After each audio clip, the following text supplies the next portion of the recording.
नमस्कार दोस्तों, सभी का स्वागत है फिर से एक नए अध्याय में। इस अध्याय में हम पढ़ेंगे 6 को। इसके पहले मैंने अध्याय 5 तक ऑलरेडी पढ़ा दिया है।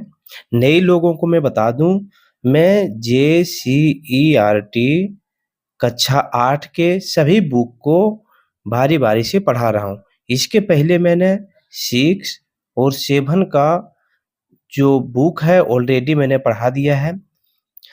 इस चैनल पे झारखंड का यह एकमात्र चैनल है जिसमें झारखंड के स्कूल में जो बुक अभी चल रहा है, उस बुक को लाइन बाय लाइन पढ़ाया जा रहा है। अगर आप भी झारखंड के किसी भी एग्ज़ाम का तैयारी कर रहे हैं, तो चैनल को सब्सक्राइब करके हमसे जुड़ जाइए और अपने तैयारी को बहुत मजबूत बनाइए। तो चलिए शुरुआत करते हैं। सबसे पहले है मानव संसाधन। हमने संसाधन में चैप्टर 1 में पढ़ा था संसाधन के बारे में। उसमें हम बताया गया था मानव संसाधन के बारे में। अब उसको हम लोग डिटेल में पढ़ने का प्रयास करेंगे। चलिए, पृथ्वी पर जितने भी प्रकार के संसाधन हैं, उनका दोहन एवं उपयोग मनुष्य ही कर सकता है। हमने शुरू में ही पढ़ा था संसाधन हम किसको मानते हैं, तो संसाधन हम उसे मानेंगे जो मनुष्यों के लिए बहुमूल्य हो, जो हमारी आवश्यकताओं का पूर्ति करता हो, जिसका उपयोग करके हम अपने जीवन यापन को आसान बनाते हैं, वही हम लोगों के लिए संसाधन कहा जाता है। तो इसका मतलब यह हो गया कि हम लोग ही वह मानव ही वह है पृथ्वी पर जो संसाधन का सही से दोहन करते हैं और उपयोग करते हैं। ठीक है? यानी संसाधन का खत्म करके अनुपयोग करते हैं। इस प्रकार मनुष्य स्वयं ही इस पृथ्वी पर सबसे बहुमूल्य संसाधन है। क्वेश्चन बनेंगे तो याद रखेंगे कि मनुष्य स्वयं ही पृथ्वी पर सबसे बहुमूल्य संसाधन है। मतलब यह कि मनुष्य खुद जो है एक संसाधन है। इसके अलावा वर्तमान समय में जनसंख्या को दायित्व से ज्यादा परिसंपत्ति के रूप में देखा जाता है। अभी के समय में जनसंख्या को हम क्या समझते हैं? परिसंपत्ति यानी बहुमूल्य संपत्ति के रूप में देखते हैं। ऐसा क्यों? क्योंकि शिक्षा, प्रशिक्षण एवं चिकित्सा सेवाओं के परिणाम स्वरूप जनसंख्या मानव संसाधन के रूप में बदल जाता है। इसीलिए हम क्या कहते हैं, जनसंख्या जिस देश में अधिक है, वहाँ पर अगर हम अच्छी शिक्षा, अच्छे प्रशिक्षण और चिकित्सा सेवा अच्छा देते हैं, तो वह जो जनसंख्या है वो सबसे अच्छे मानव संसाधन के रूप में बदल जाते हैं और इससे देश का आर्थिक विकास होता है। इसलिए कहा जाता है कि जिस देश का मानव संसाधन जितना विकसित होता है, वह देश भी उतना ही ज़्यादा विकसित होगा। समझ रहे हैं? अगर हम इंडिया का तुलना इजराइल से करें, तो इजराइल में ये सभी शिक्षा हो गया, प्रशिक्षण हो गया, चिकित्सा सेवाएँ हो गई, वो बहुत ज़्यादा उन्नत है। भारत के रिस्पेक्ट में, भारत में ये सभी सेवाएँ क्या है, अभी बहुत कमज़ोर स्थिति में है। यहाँ पर ये सभी सेवाएँ अच्छी स्थिति में अपनी जनसंख्या को नहीं दिया जा रहा है। इसीलिए भारत में जनसंख्या अधिक होने के बाद भी हम लोग क्या कर रहे हैं, अच्छे तरह से विकास नहीं कर पा रहे हैं इजराइल की तुलना में। ठीक है? वह देश भी उतना ही ज़्यादा विकसित होगा जहाँ पर ये सभी चीज़ें मिलेगी, वहाँ की जनसंख्या को। इस प्रकार मानव संसाधन के विकास से किसी देश के विकास का सीधा संबंध होता है। क्या बोला गया है? इस तरह से हम कह सकते हैं कि मानव संसाधन के विकास से किसी देश के विकास का सीधा संबंध होता है। अभी तक हमने इस चीज़ों को समझ लिया।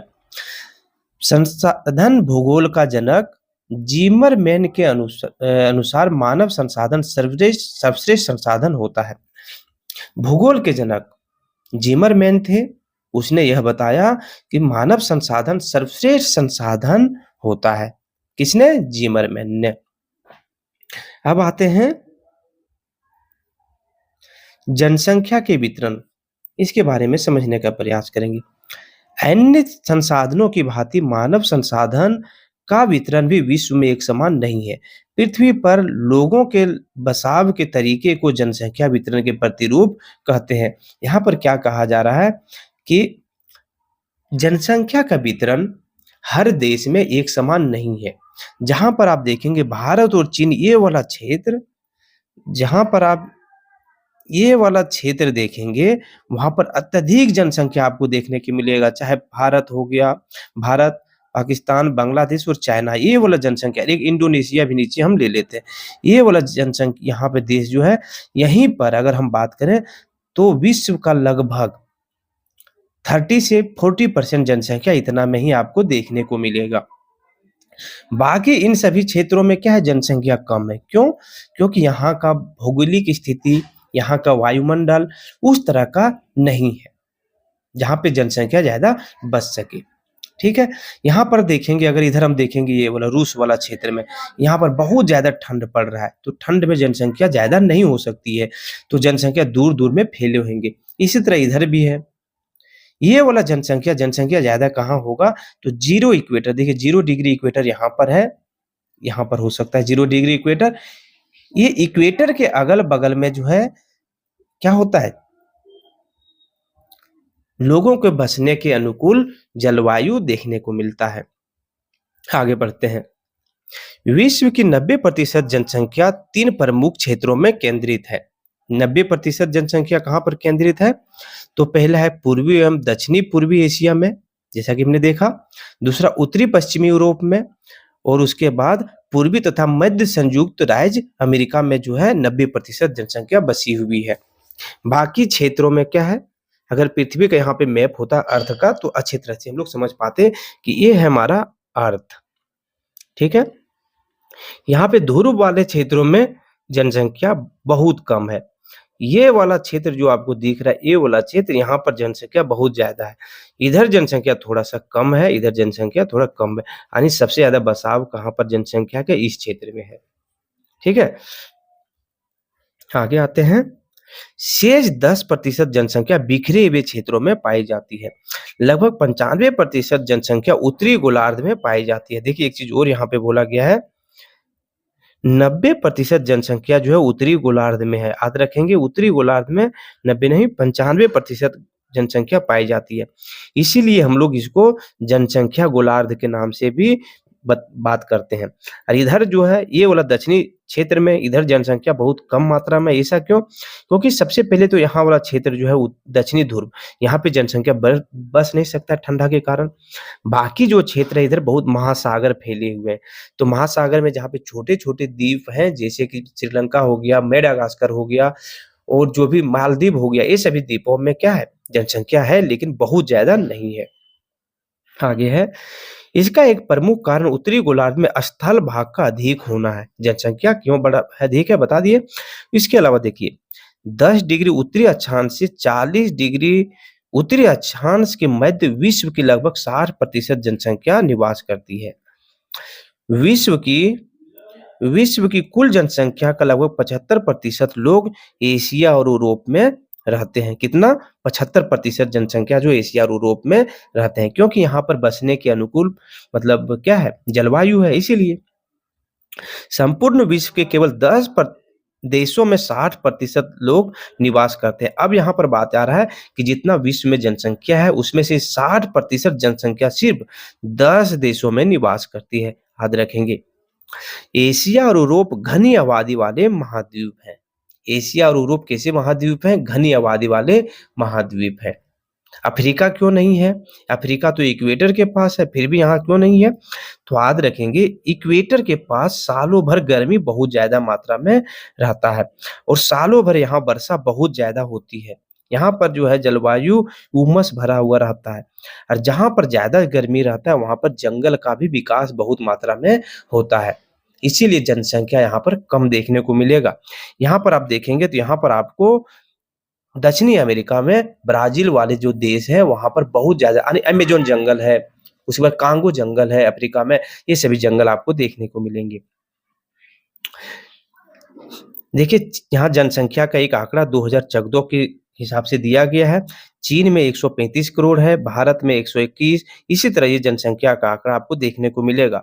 10 ऐसे देश हैं जहाँ पर विश्व की सबसे ज़्यादा जनसंख्या आपको देखने को मिलेगी। वहीं भारत और चीन का बात करें, ये वाला ग्राफ आप देखेंगे भारत और चीन का, तो यहीं पर सबसे ज़्यादा जनसंख्या निवास करती है।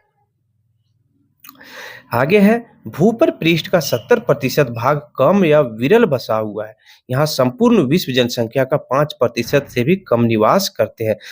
भू पर पट्टी का जो 70% निवासी मतलब जगह है, वहाँ पर सिर्फ 5% लोग ही निवास करते हैं। क्यों? क्योंकि भू पर पट्टी पर ही हमारे कौन सा उत्तरी ध्रुव और दक्षिणी ध्रुव आते हैं, जहाँ पर सालों भर बर्फ पड़ते हैं। तो वहाँ पर जनसंख्या रहेगा नहीं। तो और भी बहुत सारे कारण हैं जहाँ पर जनसंख्या नहीं बस पाती है। देखिए, जनसंख्या वितरण को प्रभावित करने वाले कारक, यहाँ पर ये हम लोग यह समझेंगे कि आखिर जनसंख्या वितरण को कौन-कौन प्रभावित करते हैं। मतलब यह कहना है हमारा कि हर जगह समान जनसंख्या क्यों नहीं है? क्या कारण है? जिसके कारण जनसंख्या हर क्षेत्र में समान नहीं है हमारे भू-पर पट्टी पर। उसको अब हम पढ़ेंगे कि आखिर कौन-सा प्रॉब्लम है, जो हर जगह पर समान जनसंख्या को बसने से रोक रहा है। जनसंख्या वितरण को प्रभावित करने वाले कारकों को हम 2 वर्गों में विभक्त कर सकते हैं। पहला है भौगोलिक कारक, दूसरा है मानवीय कारक। जनसंख्या वितरण को प्रभावित करने वाले जो है कारकों में हम 2 कारक में विभक्त कर सकते हैं। एक है भौगोलिक कारक, दूसरा है मानवीय कारक। भौगोलिक कारक में कौन-कौन से आ जाएँगे? तो भौगोलिक कारक में आप देखेंगे तो भू आकृति, भूमि का जो आकृति है, कैसा है? पहाड़ जैसा है, वहाँ पर लोग कैसे बसेंगे? ढलान है पूरा, वहाँ पर लोग कैसे बसेंगे? ऊबड़-खाबड़ है तो लोग कैसे बसेंगे? तो ये भू की आकृति जो है उस पे डिपेंड करता है। जलवायु, जलवायु कैसा है वहाँ का? क्या साल भर पूरे ठंड पड़ते हैं? क्या साल भर बहुत ज़्यादा मतलब वर्षा वाला क्षेत्र है? साल भर बहुत ज़्यादा गर्मी वाला क्षेत्र है? वहाँ का जलवायु कैसा है? इसके ऊपर भी निर्भर करता है। भौगोलिक कारण ये भी है। तीसरा जो है वो है प्राकृतिक संसाधनों की उपलब्धता। वहाँ पर संसाधन है या नहीं? अगर हम बस जाते हैं जाकर के उत्तरी ध्रुव में, तो वहाँ पर प्राकृतिक संसाधन पानी की उपलब्धता बहुत कम होगी। वहाँ पर जो है हमको बर्फ पिघला करके पीना होगा। वहाँ पर आपको सनलाइट बहुत कम देखने को मिलेंगे। वहाँ पर खाने की चीज़ों का अभाव होगा। तो ये हो गया भौगोलिक कारक पहला। ठीक है? भू आकृति में क्या-क्या बताया गया है? पृथ्वी एवं पठारों की अपेक्षा लोग समतल मैदानों में रहना अधिक पसंद करते हैं, क्योंकि मैदानी क्षेत्र कृषि कार्य के लिए, उसके अलावा घर बनाने के लिए, यातायात का आदि के लिए उपयुक्त होते हैं। इसी में एक कड़ी है, भारत में गंगा के मैदानी क्षेत्र सघन बसे हुए हैं, जबकि हिमालय के क्षेत्र विरल बसाव वाले हैं। गंगा का जो मैदान है वहाँ पर बहुत ज़्यादा घनी आबादी है। हम कह सकते हैं विश्व की सबसे ज़्यादा घनी आबादी वहीं पर आपको देखने को मिलेंगी। जबकि हिमालय वाला जो क्षेत्र है वहाँ पर बसाव कम है। क्यों? क्योंकि भौगोलिक यानी भू आकृति वहाँ का अलग है इसीलिए। भारत विश्व का दूसरा सर्वाधिक जनसंख्या वाला देश है। भारत की लगभग 40% जनसंख्या जो है गंगा के मैदान में रहती है। अमेज़न बेसिन और सहारा मरुस्थल में जनसंख्या घनत्व कम क्यों है? इसके ऊपर भी आप प्रश्न सोच सकते हैं। अभी तक मैंने लगभग ये चीज़ें बता दिया है। अब दूसरा कारक क्या था? जलवायु था। देखिए, अत्यधिक गर्मी, ठंडी जलवायु वाले क्षेत्र मानव बसाव के लिए उपयुक्त नहीं होते हैं। शीतोष्ण और उष्णाद्र जलवायु वाले प्रदेशों में जनसंख्या घनत्व अधिक पाए जाते हैं। यही कारण है कि गर्म एवं ठंडे मरुस्थलीय प्रदेश जैसे सहारा, अटलांटिका तथा कनाडा में विरल जनसंख्या है, जबकि पश्चिमी यूरोप में शीतोष्ण जलवायु के कारण सघन जनसंख्या पाए जाते हैं। अब ये बात है शीतोष्ण कटिबंध और उस उष्णाद्र कटिबंध क्या होता है, इसको मैंने पिछले कक्षा में पढ़ाया है पूरे डिटेल से। आप वहाँ पर जाकर के अच्छे से देख सकते हैं। ठीक है? तो यही कहा गया है कि इन सभी क्षेत्रों में जहाँ पे ज़्यादा आपको मिलेगा, जिस जगह पर आपको अत्यधिक गर्मी और अत्यधिक ठंड देखने को मिलेगी, वहाँ पर मानव बसाव बहुत कम मिलेंगे। तो कहाँ पे लोग बसेंगे? तो जहाँ पर शीतोष्ण कटिबंध रहे, यानी साल में से कुछ समय तक ठंडा रहे, कुछ समय तक गर्मी रहे। वैसे क्षेत्रों में लोग ज़्यादा बसना चाहते हैं। अगला है प्राकृतिक संसाधनों की उपलब्धता। जल, उपजाऊ मिट्टी एवं खनिज संसाधनों की उपलब्धता लोगों को बसने के लिए आकर्षित करती हैं। और ये सभी चीज़ें कहाँ देखने को ज़्यादा मिलती है? तो नदी घाटियों के क्षेत्र, जहाँ प्रचुर मात्रा में अलवणीय मीठा जल उपलब्ध होते हैं। अलवणीय मीठा जल यानी कि नदी में ही क्या होता है? मीठा जल बहते हैं। मीठा जल यहाँ कहने का मतलब है जिसमें लवण नहीं हो, जिसमें नमक की मात्रा नहीं हो। हम लोग को पता है अर्थ पर 100% जो आपको जल देखने को मिलते हैं, उनमें से 100% जल में से करीब कितने परसेंट? करीब 97% जो है जल, वह कैसा है? वह लवणीय जल है। ठीक है? वह उसमें नमक घुला हुआ है, यानी समुद्र, सागर, महासागर जितने आपको दिख रहे हैं, सब में नमक घुला हुआ है। उस पानी को आप पी ही नहीं सकते हैं। तो नदी के किनारे बसते हैं क्योंकि नदी का पानी अलवणीय होता है। देखिए, भारत में गंगा, ब्रह्मपुत्र, चीन में हेमांग हो, मिस्र में नील नदी घाटी घने बसाव वाले क्षेत्र है, क्योंकि ये नदी घाटी वाले क्षेत्र है। यहाँ पे उपजाऊ मृदा कृषि के लिए उपयुक्त होती है।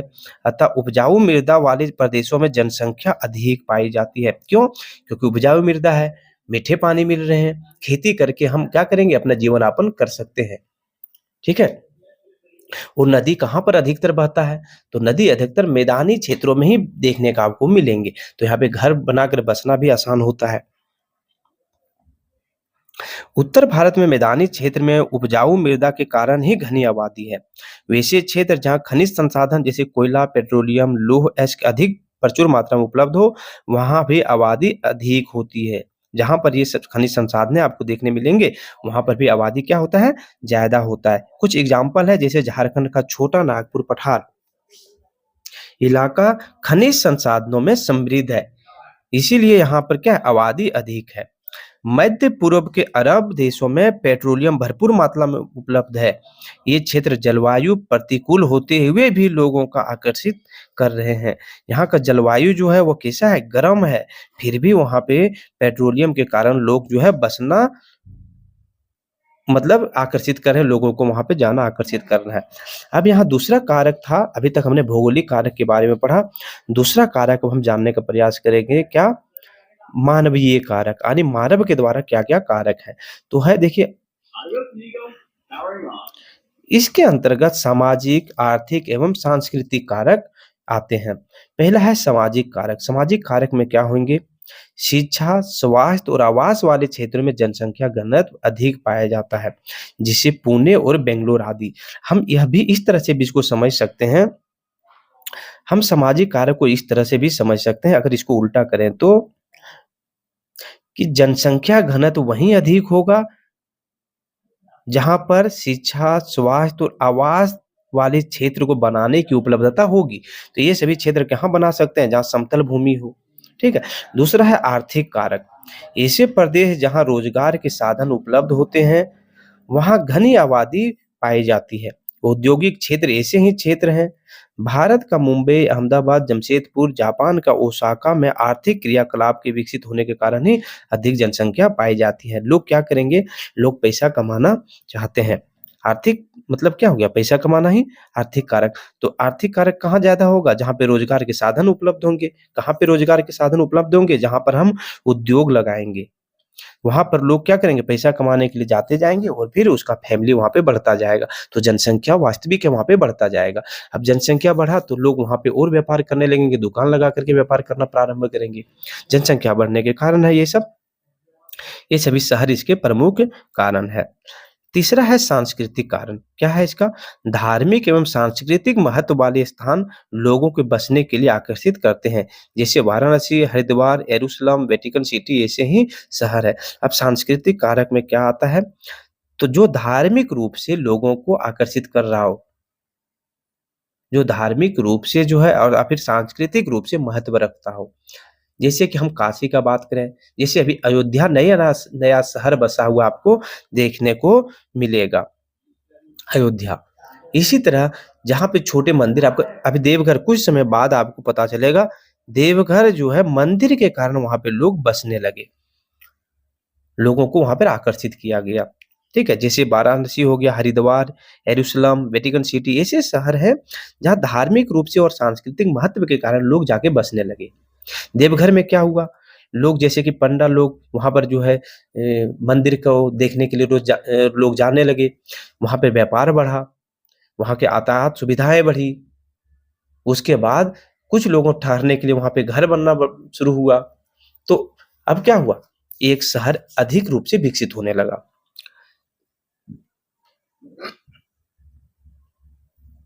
अब है झारखंड की जनसंख्या। झारखंड भू आकृतिक दृष्टि से प्रतिकूल जनसंख्या वाला भूभाग है, मतलब उबड़-खाबड़ वाला है, जंगली क्षेत्र है झारखंड। लेकिन खनिज पदार्थ की बहुलता के कारण खनन उद्योग का विकास पठारी क्षेत्रों में हुआ है। खनन आधारित अनेक उद्योग स्थापना होने से कई औद्योगिक नगरों का विकास हुआ है। जैसे रांची, जमशेदपुर की जनसंख्या 10 लाख से भी अधिक है। चास, धनबाद अन्य बड़े शहर हैं। क्या कहना है इसका मतलब? कहने का मतलब है कि झारखंड का जो भू आकृतिक दृष्टि है, वह प्रतिकूल जनसंख्या वाला नहीं है। इसका भू-भाग जो उबड़-खाबड़ है, जंगली क्षेत्र है, फिर भी यहाँ क्यों लोग बसे? क्योंकि यहाँ पर खनिज संपदा की बहुलता है। अगर खनिज संपदा अधिक है तो लोग बसना प्रारंभ किए। औद्योगिक शहर बसे हमारे। रांची में एचईएल बसा, जमशेदपुर में टाटा का बसा। उसी तरह बोकारो में भी जो है सो जनसंख्या मतलब बसना प्रारंभ हुआ। औद्योगिक शहर बने। धनबाद में जो है कोयला निकलना प्रारंभ हुआ, तो जनसंख्या धीरे-धीरे बढ़ने लगी यहाँ पर। यह आंकड़ा आपको देखने को मिलेंगे 2011 के अनुसार। उसके बाद है जनसंख्या परिवर्तन, उसके बारे में समझते हैं। देखिए, जनसंख्या परिवर्तन एक प्रक्रिया है। जनसंख्या के वितरण एवं संगठन में लगातार परिवर्तन होता रहता है। जनसंख्या का वितरण मतलब जनसंख्या एक जगह से दूसरी जगह जाना क्या होता है, या फिर आके बसने में लगातार परिवर्तन होता रहता है। ठीक है? इसीलिए बोल रहे हैं जनसंख्या परिवर्तन की एक प्रक्रिया है। सोचिए अगर धनबाद में कोयला खत्म हो जाए तो क्या वहाँ पे लोग बसेंगे? इतनी गर्मी में? नहीं बसेंगे। जमशेदपुर में यही होगा प्रॉब्लम, नहीं बसेंगे। लेकिन औद्योगिक शहर है तो जनसंख्या बढ़ते जा रहा है। ठीक है? आगे और भी कारण हो सकते हैं। यह परिवर्तन 3 कारणों से होता है। पहला जन्म, मृत्यु एवं प्रवास। अब इसको बारी-बारी से समझेंगे। जनसंख्या परिवर्तन के 2 प्रकार से व्यक्त किया जा सकता है। पहला सापेक्ष वृद्धि तथा दूसरा प्रति वर्ष होने वाले प्रतिशत वृद्धि। इन दोनों के बारे में अपने शिक्षक की मदद से जानकारी प्राप्त कीजिए। ठीक है? सापेक्ष वृद्धि देखिए ये है, पहला है सापेक्ष वृद्धि, दूसरा है प्रति वर्ष होने वाले प्रतिशत वृद्धि। इसके बारे में जो है आप नेक्स्ट कक्षा में पढ़ेंगे आप। 9th में आप तो 10th में बिल्कुल आप पढ़ेंगे इसको, हम खुद आपको पढ़ाएँगे। ठीक है? यहाँ पर वीडियो ना बड़ा बनाते हुए हम इसको स्किप कर रहे हैं। आगे आते हैं। विश्व जनसंख्या के परिवर्तन के अध्ययन से पता चलता है कि विश्व की जनसंख्या स्थिर नहीं है। कैसे स्थिर होगी? हर दिन जनसंख्या बढ़ती जा रही है। जहाँ पर पहले बहुत पहले जो है जन्म होता था और मृत्यु दर अधिक थे। क्यों? क्योंकि अच्छे हॉस्पिटल नहीं थे। जन्म होने के बाद बच्चे को जो है कुपोषण से या फिर और कारणों से जो है कम उम्र में 50-60 वर्षों में ही जो है उसका मृत्यु हो जाता था। लेकिन अस्पताल आ गए, कोई एक्सीडेंट होता है तुरंत उसको बचा लिया जाता है, कुछ भी बीमारी होता है तुरंत बचा लिया जाता है। तो मृत्यु दर जो है कम हो गया है, लेकिन जन्म दर जो है बढ़ गया है। इसी कारण क्या हो रहा है? जनसंख्या बढ़ती जा रही है। जनसंख्या स्थिर कब रहता? जनसंख्या स्थिर तब रहता जब मान लीजिए एक दिन में 10 बच्चे जो है जन्म ले रहे हैं, बर्थ ले रहे हैं, और वही 10 बच्चे उसी दिन 10 लोग जो है क्या कर रहे हैं? मर रहे हैं। तो क्या होगा? जनसंख्या क्या रहेगा? बराबर रहेगा, स्थिर रहेगा, लेकिन ऐसा नहीं हो रहा है। जहाँ अभी जनसंख्या मान लीजिए 100 जन्म ले रहे हैं, वहाँ पर 2 मर रहे हैं, तो जनसंख्या क्या होगा? स्थिर नहीं रहेगा। 500 ईसा पूर्व विश्व की जनसंख्या मात्र 10 करोड़ थी। 2000 वर्षों के पश्चात सन 1500 ईस्वी में यह 42 करोड़ पहुंच गई। इस अवधि में जनसंख्या बहुत मंद गति से बढ़ी, क्योंकि इस समय जन्म दर एवं मृत्यु दर दोनों अधिक थे। मृत्यु दर अधिक था, स्वास्थ्य सुविधाएं एवं पर्याप्त भोजन उपलब्ध नहीं थे। अगले अगले 300 वर्ष अर्थात 1820 ईस्वी तक जनसंख्या 1 अरब हो गई। लेकिन 150 वर्षों के बाद 1970 में विश्व की जनसंख्या 3 गुना वृद्धि हुई और यह 3 अरब हो गई। यह जनसंख्या विस्फोट की स्थिति थी।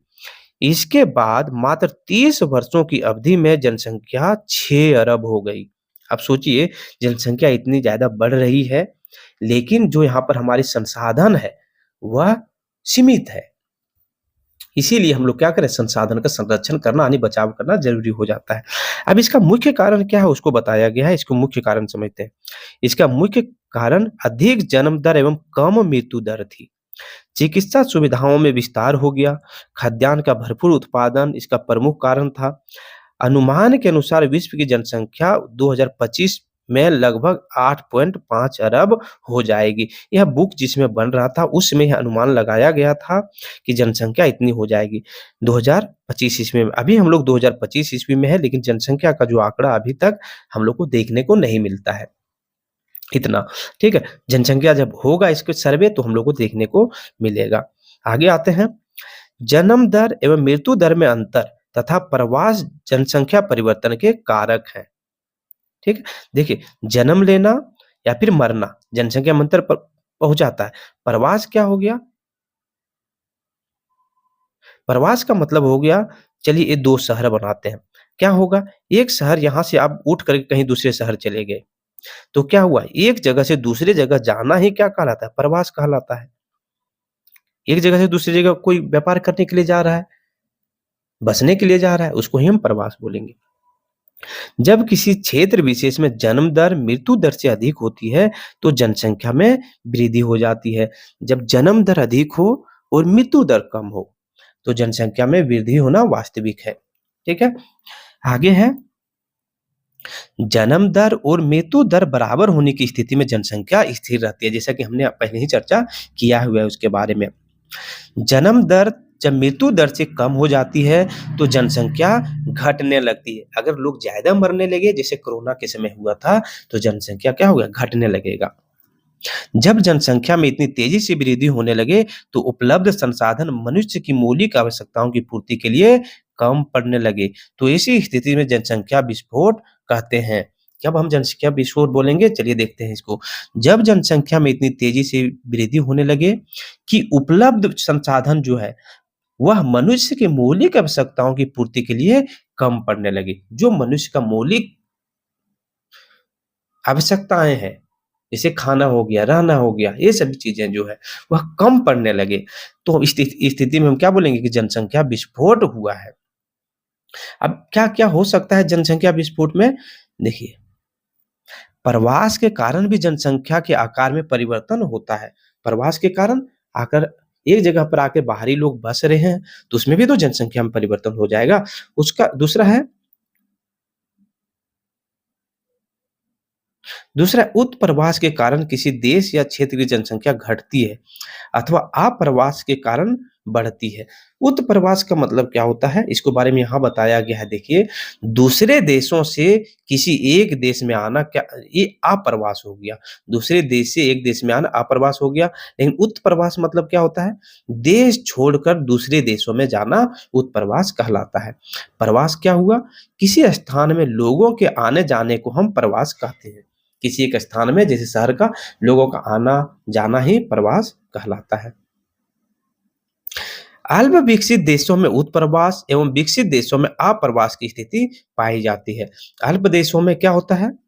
अल्प देश, जहाँ अल्प विकसित देश है, वहां उत्प्रवास इसलिए होता है क्योंकि वहां के जो अमीर लोग हैं वो क्या करते हैं, वह समझ जाते हैं कि मेरा देश अल्प विकसित है, अब हमारे पास बहुत ज्यादा पैसा है, तो हम कहाँ पर जाके रहें? तो अपना अच्छा जीवन यापन करने के लिए वह विकसित देश चले जाते हैं, जहां पर सभी सुविधाएं उपलब्ध होती है। तो अब विकसित देश में क्या होता है? तब विकसित देश में अप्रवास की स्थिति बनी हुई रहती है, मतलब दूसरे देश से एक देश में लोग आकर के बसने लगते हैं। उत यहाँ पे फिर से इसको हम समझाते हैं। देखिए, उत्प्रवास कहाँ होगा? उत्प्रवास अल्प विकसित देश जो है, वहां से लोग कहाँ पर चले जाएंगे? वहां से निकल करके किसी दूसरे देश चले जाएंगे। समझ में आ गया? अब आप प्रवास किसको बोलते हैं? तो विकसित देश है, वहां पर दूसरे देश के यानी उत्प्रवास के लोग आकर के बसने लगेंगे, क्योंकि आप यहाँ विकसित देश में सभी सुविधाएं उपलब्ध है, वहां पे लोग जाके बसना ही चाहते हैं। लेकिन उत्प्रवास में सुविधा कम होने के कारण लोग वहां से छोड़ रहे हैं। आगे है, जनसंख्या परिवर्तन के प्रतिरूप क्या है उसको समझते हैं। जनसंख्या की वृद्धि दर विभिन्न देशों में अलग-अलग है। संपूर्ण विश्व की जनसंख्या तीव्र गति से बढ़ रही है। कुछ विकसित देश जैसे ब्रिटेन, स्वीडन, स्विट्जरलैंड में जनसंख्या वृद्धि दर बहुत कम या फिर शून्य है। वहीं दूसरी ओर केन्या, नाइजीरिया जैसे अल्प विकसित अफ्रीकी देशों में जनसंख्या वृद्धि दर काफी अधिक है। भारत, चीन जैसे विकासशील देशों में पिछले दशक में जनसंख्या वृद्धि दर में कमी देखी गई। अब बोल रहा है कि अब ये मान रहे हैं कि जनसंख्या जो विश्व का इतना बढ़ रहा है, क्या सभी देशों की ज़िम्मेदारी इतना जनसंख्या बढ़ाने में है? क्या सभी का हक है? तो ये गलत कह सकते हैं इसको, क्योंकि जो विकसित देश है, जो विकसित देश हैं जैसे कि ब्रिटेन विकसित देश हो गया, स्वीडन, स्विट्ज़रलैंड वाला हो गया, इटली जैसे देश जो है, वहाँ पर क्या हो रहा है, वहाँ के लोग विकसित हैं, वह जनसंख्या को बढ़ावा नहीं दे रहे। तो वहाँ पर जनसंख्या वृद्धि दर क्या है? कम है या फिर शून्य की स्थिति में है। कम होने का मतलब, शून्य होने का स्थिति का मतलब जितने लोग मर रहे हैं उतना ही पैदा हो रहा है, यानी लेवल में है।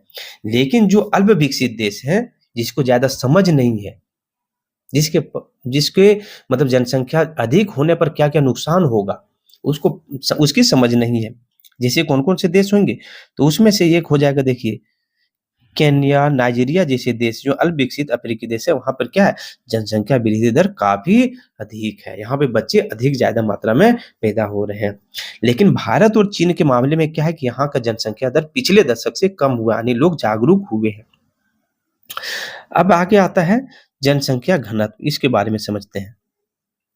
धरातल के प्रति वर्ग किलोमीटर में रहने वाले लोगों की संख्या को हम जनसंख्या का घनत्व कहते हैं। इसको हम विस्तार से समझने का प्रयास करते हैं। जनसंख्या घनत्व हम किसको बोलेंगे?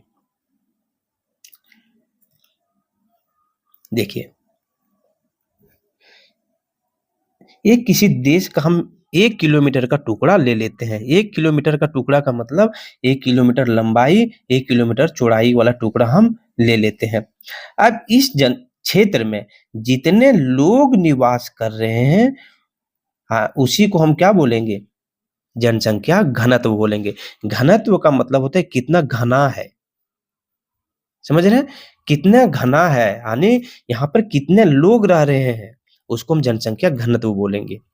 तो जनसंख्या घनत्व किस देश में ज़्यादा होगा? जहाँ पर आबादी ज़्यादा होगा। जनसंख्या घनत्व किस जगह पर ज़्यादा होगा? जहाँ पर मनुष्यों के बसने के अनुकूल क्षेत्र मिलेंगे आपको, वह जगह पर ज़्यादा जनसंख्या घनत्व होगा। जैसे अभी भारत के रिस्पेक्ट में बात करें, तो भारत में गंगा का मैदान का क्षेत्र ज़्यादा जनसंख्या घनत्व वाला होगा। ठीक है? आगे है। सबसे अधिक जनसंख्या घनत्व दक्षिण मध्य एशिया में है। वही हम लोग का ही बात कर रहा है। गर्व करिए। दूसरा है उत्तरी अमेरिका का उत्तरी भाग, अफ्रीका का सहारा मरुस्थल क्षेत्र तथा दक्षिण अमेरिका का अमेज़न वन क्षेत्र में विरल जनसंख्या घनत्व देखने को मिलती है। अब देखिए, उत्तरी अमेरिका का उत्तरी भाग का बात कर रहा है। उत्तरी अमेरिका कौन-सा होगा? तो उत्तरी अमेरिका देखेंगे आप, तो ये वाला क्षेत्र उत्तरी अमेरिका है, ठीक है? ये उत्तरी अमेरिका है। अब उत्तरी अमेरिका का ये उत्तरी वाला भाग यहाँ पे बोला जा रहा है। यहाँ पर कैसे बसेंगे भाई? यहाँ पर सालों भर बर्फ पड़ते हैं, तो यहाँ पर जनसंख्या बहुत कम होगा। सहारा का अफ्रीका का सहारा मरुस्थल, अब सहारा मरुस्थल वाला क्षेत्र अगर यहाँ देखेंगे, तो यहाँ पर सहारा मरुस्थल वाला क्षेत्र आपको देखने को मिलेगा, ये वाला क्षेत्र में। तो यहाँ पे लोग कैसे बसेंगे? मरुस्थल पे कैसे बसेंगे लोग? जनसंख्या कम देखने को मिलेगा। दक्षिण अमेरिका का जो है ये अमेज़न जंगल वाला क्षेत्र, यहाँ पर लोग कैसे बसेंगे? जंगल है तो यहाँ पर क्या है? जनसंख्या बहुत कम है, यानी 1 किलोमीटर की लंबाई और चौड़ाई में बात करें तो बहुत कम लोग बस रहे हैं। विश्व का जनसंख्या घनत्व 14 व्यक्ति वर्ग किलोमीटर है। विश्व का जनसंख्या घनत्व जो है 14 व्यक्ति वर्ग किलोमीटर है।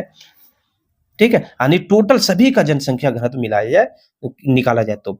जबकि भारत का जनसंख्या घनत्व जो है 382 व्यक्ति वर्ग किलोमीटर है और झारखंड का 414 व्यक्ति वर्ग किलोमीटर है। यह 2021 का गणना 2011 की गणना के बाद है ये।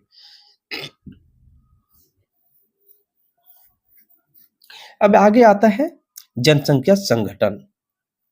जनसंख्या संगठन जनसंख्या की संरचना से संबंधित है। संगठन के अंतर्गत लिंगानुपात आते हैं, साक्षरता आदि का सम्मिलित किया जाता है। इसके अध्ययन से किसी देश की आयु, लिंगानुपात, साक्षरता, व्यवसाय, स्वास्थ्य दशाएं, आय स्तर की जानकारी प्राप्त होती है। किससे?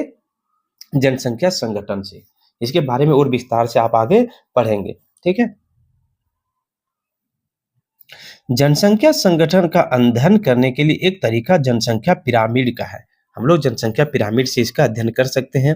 इसे आयु लिंग पिरामिड भी कहते हैं। इसको जनसंख्या संकट यानी जनसंख्या पिरामिड को हम आयु लिंग पिरामिड भी कहते हैं। जनसंख्या पिरामिड के अध्ययन से हमें स्त्रियों एवं पुरुषों के विभिन्न आयु वर्गों के विवरण के बारे में पता चलता है। जैसे कि ये पिरामिड जैसा देखिए इस तरह का पिरामिड बना हुआ है। इस पिरामिड को आप देख सकते हैं, यहाँ से इधर वाला क्षेत्र महिलाओं का है, इधर वाला क्षेत्र पुरुषों का है। आप यहाँ पर देख सकते हैं, यहाँ पर एज दिया हुआ है। यदि जन्म दर एवं मृत्यु दर दोनों अधिक है तो जनसंख्या पिरामिड का आधार चौड़ा तथा ऊपर की ओर सकरा होता जाएगा। देखिए आधार चौड़ा हो जाएगा और ऊपर की ओर सकरा हो जाएगा। विकासशील देशों का पिरामिड इसी प्रकार का होता है। विकासशील में जैसे कौन है, भारत हो गया, केन्या, नाइजीरिया, चीन, ये सब देश में। जिन देशों में मृत्यु दर विशेषकर शिशु मृत्यु दर कम हो रही है तथा जन्म दर नियंत्रित है, ऐसे देशों का जनसंख्या पिरामिड मध्य भाग में चौड़ा होता है। भारत का जनसंख्या पिरामिड ऐसा ही है। जैसे हमें भारत का जनसंख्या पिरामिड नहीं दिया है फिगर में, ऐसा ही है। इस प्रकार के पिरामिड का अर्थ है जनसंख्या में युवा एवं मध्य आयु वर्ग का प्रतिशत अधिक है। हम लोग को भारत में जो है 24 से 30 वर्ष की आयु के बच्चे बहुत ज्यादा हैं, इसलिए हम लोग का पिरामिड कैसा बना हुआ है, हम लोग का पिरामिड बीच में जो है क्या होगा, चौड़ा हो जाएगा और इधर जो है आधार थोड़ा सा नीचे, यहाँ पे चौड़ा हो जाएगा, यहाँ पे सकरा हो जाएगा। ठीक है, इस तरह से। चलिए भारत का पिरामिड बनाने का प्रयास करते हैं।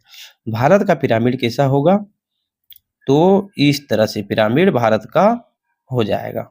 ठीक है, यहाँ पर अधिक आबादी वाला जो है क्षेत्र, इसीलिए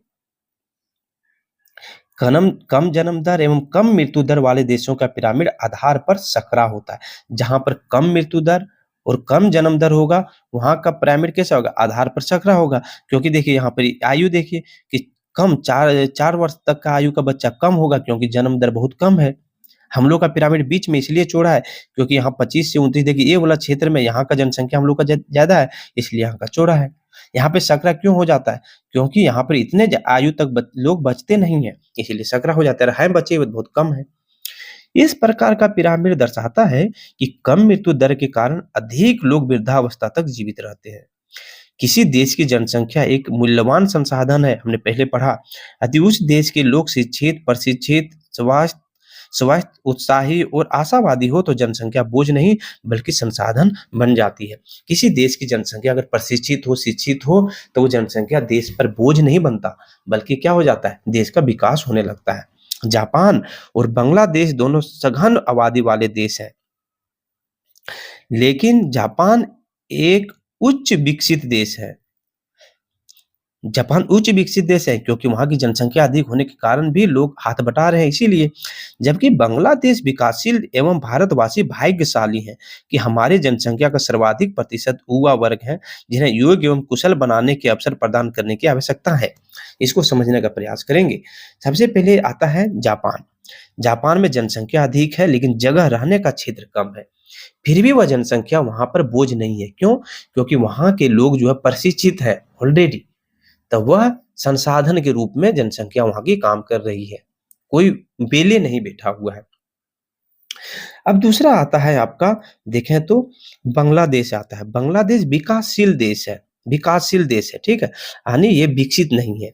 यहाँ पर बच्चे पैदा होते जा रहे हैं, होते जा रहे हैं, ठीक।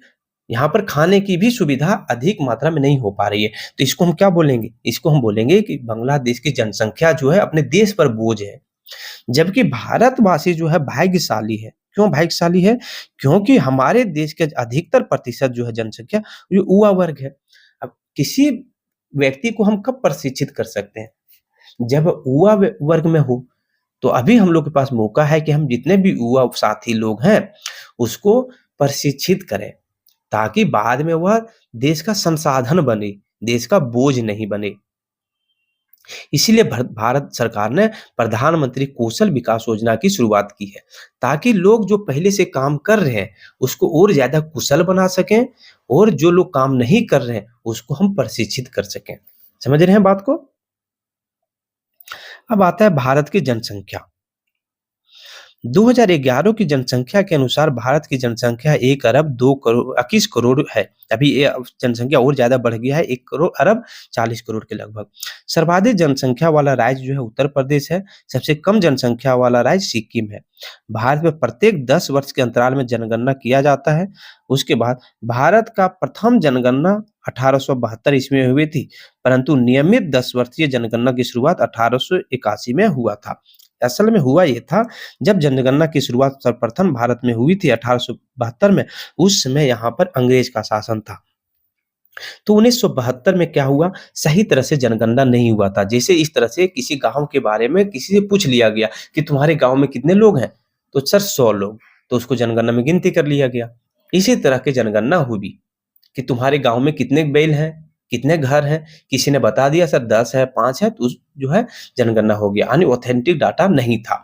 लेकिन जब 10 वर्ष बाद 1881 में जनगणना हुआ, तो ये जनगणना बहुत अच्छी तरह से किया गया, ठीक है, ऑथेंटिक तरीके से।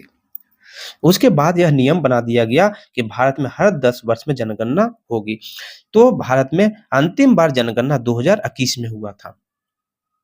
तो सर जनगणना 2021 में क्यों हुआ? सॉरी 2011 में हुआ था, और 2011 में के बाद क्यों नहीं हुआ? 2021 वाला जनगणना क्या हुआ? तो असल में 2021 में भी जनगणना भारत में होता, अगर कोरोना नहीं होता तो। कोरोना के कारण वह जनगणना पोस्टपोन्ड कर दिया गया, और जनगणना में जो है बहुत से अधिक खर्च पड़ते हैं, सरकार पर भी बोझ पड़ता है। अब हो सकता है 2025 में भारत सरकार 2025 में भारत सरकार जो है प्रोग्राम बना रहा है कि हम भारत में डिजिटल जनगणना करवाएँ। ठीक है? तो यहाँ पर क्या है,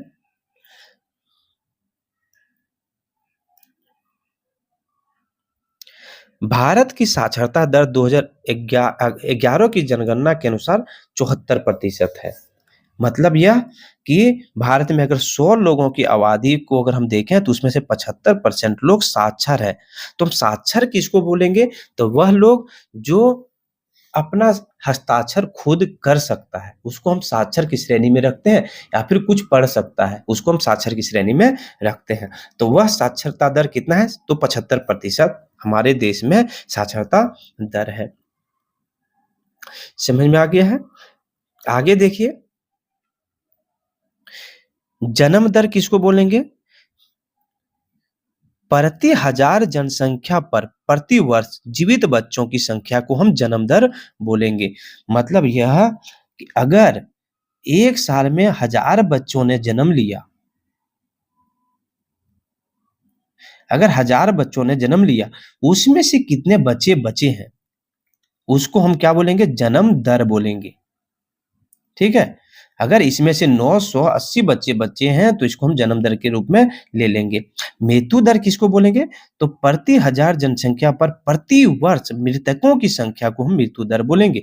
अगर 1 साल में 1000 बच्चों ने जन्म लिया, उसमें से अगर 10 बच्चे यानी 5 बच्चे मर गए, 5 बच्चे यानी 5% बच्चे मर गए, तो हम मृत्यु दर क्या मान लेते हैं? 5% मान लेते हैं। प्राकृतिक वृद्धि दर किसको बोलेंगे? तो जन्म दर एवं मृत्यु दर का जो अंतर होगा, उसको हम प्राकृतिक वृद्धि दर बोलेंगे। ठीक है? यानी प्राकृतिक दर निकालने का क्या तरीका हो सकता है? जन्म दर में अगर हम मृत्यु दर को माइनस कर दें, तो उसको हम प्राकृतिक वृद्धि दर बोलते हैं। आखिर ऐसा क्यों? प्राकृतिक वृद्धि दर को ऐसा इसलिए कहा गया है, क्योंकि ये प्राकृतिक रूप से जन्म और मृत्यु हो रहा है। लेकिन प्रवास भी तो हो रहे हैं, एक जगह से दूसरे जगह लोग जा रहे हैं, तो उसको हम प्राकृतिक कारण नहीं बोल सकते हैं उसको, इसीलिए उसको प्राकृतिक वृद्धि दर हम नहीं बोलते हैं। ठीक है? तो उम्मीद है यह वीडियो यहीं पर समाप्त होता है। अगर आप पूरी तरह से इस वीडियो को लास्ट तक देखे हैं, तो हमको उम्मीद है कि आपके पास इस चैप्टर को लेकर कोई भी डाउट नहीं बचा होगा। फिर भी अगर डाउट है, तो आप कमेंट बॉक्स में अपना प्रश्न पूछ सकते हैं, उसका जवाब हम ज़रूर देंगे, ठीक है? और इस वीडियो को अपने दोस्तों में भी शेयर कर दें, अगर वह झारखंड के किसी भी एग्ज़ाम का तैयारी करता है तो, और चैनल को भी सब्सक्राइब कर दें, इससे हमें प्रोत्साहन मिलता है, ठीक है? चलिए धन्यवाद, आप सभी से फिर से मिलते हैं एक और नई वीडियो